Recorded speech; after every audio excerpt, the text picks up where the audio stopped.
Sudarlun, warga desa Antong, Kecamatan Pantonre, Aceh Barat, Jumat menemukan sepucuk senjata api AK-47.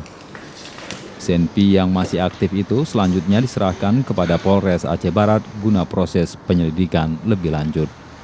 Polres Aceh Barat Sabtu mengadakan konferensi pers di Mapolres terhadap penemuan senpi tersebut, serta dihadiri Gesi, petani penemu senpi dan Kepala Pos Polisi Pantonre. Polisi sejauh ini masih mendalami senpi bersama magazin yang tanpa amunisi itu, apakah sisa konflik Aceh lalu atau kejahatan kriminal lainnya. Senjata jenis AK-47. Kemudian dari laporan itu ditindaklanjuti dari Kecik menyerahkan senjata kepada Polres Aceh Barat. Senjata ini digunakan untuk apa?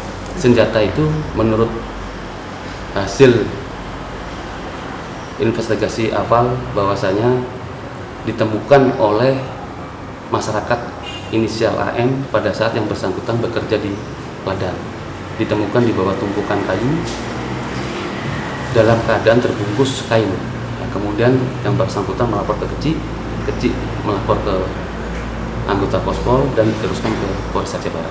Memang secara fisik kan itu senjata AK-47 sudah berkarat, memang sudah kelihatannya lama tidak digunakan.